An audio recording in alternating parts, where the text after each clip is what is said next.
임종석 씨는 임종석. 지난 총선 때 이미 다른 직급을 모색해보는 게 좋을 것 같아요. 유시민 작가의 오늘 사이다 분석 또 오랜 기간 화제가 될 것 같습니다. 주요 부분 보시고 이어가 보겠습니다. 김동연 경기지사. 이분은 해야 그냥 돼. 이재명 대표한테 붙어가지고 지사 된 사람이잖아. 그렇지, 뭐 분량이 대선 출마 어렵죠. 이렇게 했다가 단일화, 그 네. 무슨 단일화, 깜도 아닌데 단일화 조건으로. 이렇게 와. 커서 밟아가지고 그리고 민주당으로 들어와서 공천 받아가지고 그렇게 해서 경기지사 된 거잖아. 이재명 대표 지지자들이 그 경기도에서 대선 패배를 굉장히 분해하면서 네. 김동연 지사를 엄청 밀어가지고 네. 겨우겨우 이긴 거 아니에요. 지금 저렇게 하고 있는 거는 뭐 사법 리스크 운운하고 이런 거는 배은망덕한 거예요. 와, 배우는 그거는 그거는 인간적으로 안 되는 거예요. 그거는 틀렸고 제가 볼 때는. 야, 오늘 세다. 김부겸 전 총리께서는 자기 자신의 역량을 넘어서는 자리를 이미 하셨잖아요.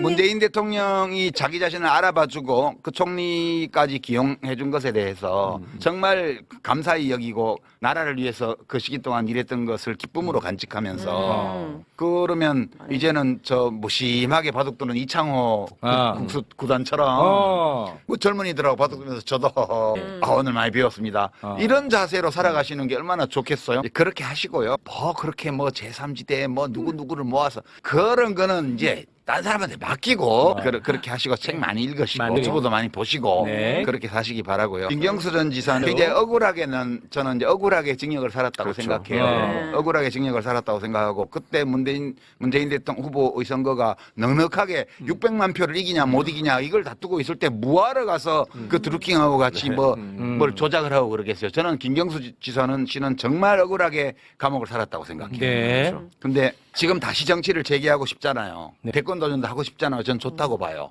그러면 지금 이 국면에서는 네. 착한 2등이 되는 전략을 써야 돼요. 굿 루저. 졌는데 도전하는 건 좋아요. 경선도 나가고 난 좀 바람직하다고 봐요. 근데 지는데 진 줄 알고 하는데 이 과정 속에서 자기를 선보이고 그다음에 이 경선을 재미있게 만들고 그리고 패배했는데 굉장히 좋은 모습으로 저 사람 다음에 한번 눈여겨봐야 되겠는걸 라고 사람들이 생각할 수 있도록 하는 방식으로 해야 되는데 지금은 이미 그 기회를 반 넘게 상실했어요. 지금도 완전히 늦지는 않았다고 봐요. 네. 자, 지도자 행세를 하지 말라. 본인은 억울하게 징역을 살았지만 그 사건으로 문정부와 민주당이 타격을 많이 받았잖아요. 남들은 괜찮아요. 당신 죄 없이 징역 살았어요. 이렇게 얘기를 하지만 본인은 죄송합니다. 저 때문에. 이렇게 얘기하고 그렇게 갔으면 저는 정말 멋있게 복귀를 할 수 있었다고 생각하는데 그거 너무 좀 안타깝고요. 다 저하고 잘 아는 사람들이고 진짜 한 시대를 같이 헤쳐나온 사람들이에요. 그리고 이제 임종석 씨는 지난 총선 때 이미 그 민주당 당원이나 지지층한테는 가입표가 났어요. 이미. 그때 그러는 게 아니에요. 그때 험지를 갔어야 돼요. 떨어지더라도. 그러니까 자기 원래 하던 지역구에 다시 가려고 했다는 거는 당 지도부에서 말하자면 당시에 그 전략직으로 이미 선포를 해놓은 지역에 가서 깃발 꽂고 했기 때문에 그거는 당인으로서 하면 안 되는 일이었어요. 그때 이미 그 다른 직급을 모색해보는 게 좋을 것 같아요. 이미 안 맞아요. 사람은 되게 잠깐 쓰이는 존재거든요.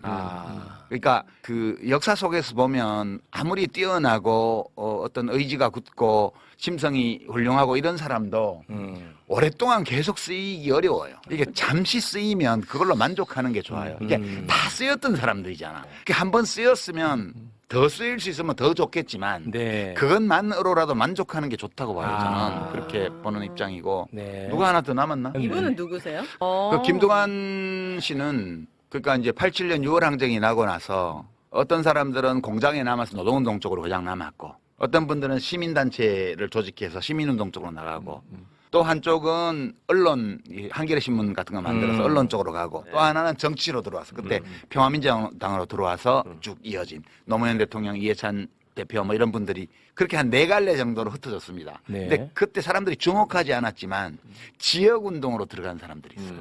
지역운동? 예. 그러니까 이제 그때 김두관 씨는 가서 시골 이장을 한 거예요. 남해군에 가서.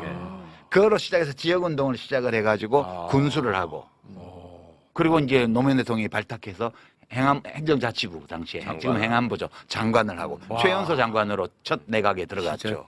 입지전적인 인물이고요. 아주 훌륭한 인생을 살아온 분이세요. 네, 그런 분인데 지난번에는 이제 선거에서 좀 아깝게 예. 낙선을 했고 네. 그래서 다시 또 재기를 해야 돼요. 아직도 60대 중반밖에 안 됐기 때문에 할 수 있는 시간이 좀 남아 있는데 지금은 이 역할은 아닌 것 같다. 나는 그렇게 생각해요. 아. 이 뭐 대권 이거는 아, 대권은 아니다. 그거는 이미 대중의 평가가 아, 끝났다. 네, 그거는 이미 이제 지난 과정을 통해서 훌륭하고 높게 평가해야 될 부분이 많이 있는 인생을 살았지만 지금 이 흐름에서 귀하가 그건 아닌 것 같아요라는 평가를 받았다고 봐야 돼요. 아, 네, 공감합니다. 윤석열은 결국 파면 뒤 평생 감옥에서 살 것입니다. 사실 어제 조금 우려했던 탄핵 심판 5차 변론에는 홍장원 전 국정원 차장 외에 이진우 전 수도방위 사령관, 여인영 전 방첩 사령관도 출석했습니다. 이들은 과거 발언을 부인하거나 관련 증언을 거부하는 형태로 일관했습니다. 따라서 겉으로 보기에는 윤과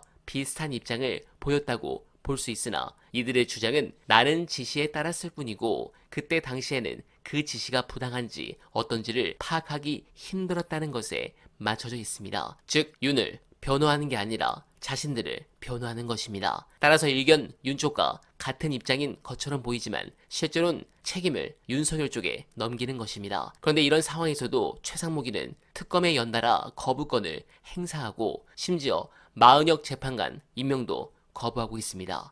헌법재판소는 선고 연기를 밝히면서 권한쟁의 심판에 대한 헌재 결정을 최상목이 따르지 않으면 헌법과 법률을 위반하는 것이라는 입장을 밝혔습니다. 그러나 헌법재판소가 결정을 내렸는데도 행정부가 이를 따르지 않으면 어떻게 할 도리가 없습니다. 헌재가 경찰력이나 군대를 갖고 있는 것도 아닙니다. 그러나 이는 국가가 아닙니다. 법원에서 징역 결정을 내렸는데도 범죄자가 무시하고 그냥 거리를 활보하는 것과 무슨 차이가 있습니까? 그래서 행정부가 있는 것입니다. 그런데 강제적 공권력을 지닌 행정부가 자신에 대해 내려진 결정을 거부하는 건 민주주의는 고사하고 나라도 아닙니다. 최상목이 이를 거부하면 위법, 위헌이 되기에 탄핵 사유가 될 수 있습니다. 또 직무유기로 사법 처리 대상이 됩니다. 그러니 최상목은 불복 책임을 뒤집어쓰기보다는 차라리 야당이 빨리 탄핵시켜주기를 바랄지도 모르겠습니다. 다만 국민의힘은